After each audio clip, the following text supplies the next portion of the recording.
आप सबको तहे दिल से नमस्कार करता हूँ। हम आज शूटिंग के लिए जा रहे हैं नीमपुर घाट के आगे कुंदा भाईरपुर। आशा करता हूँ कि आप लोग स्वस्थ होंगे, मस्त होंगे और आप लोग को ऐसा वीडियो दिखाऊंगा, ऐसा वीडियो बनाएगा कि आप लोग को फिर मैं दिखाऊंगा। देखिए वीडियो, हम लोग वीडियो बनाने जा रहे हैं। हम हैं पूरी हमारी टीम। इधर देखिए हमारी पूरी टीम सब है। हम अपनी पूरी टीम के साथ हम लोग वीडियो बनाने जा रहे हैं।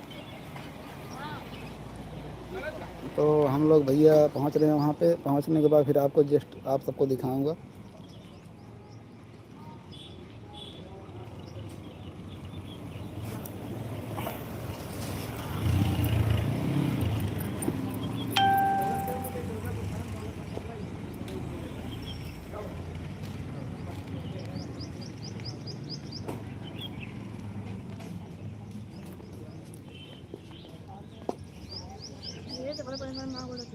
कोई नहीं जुड़ रहा है।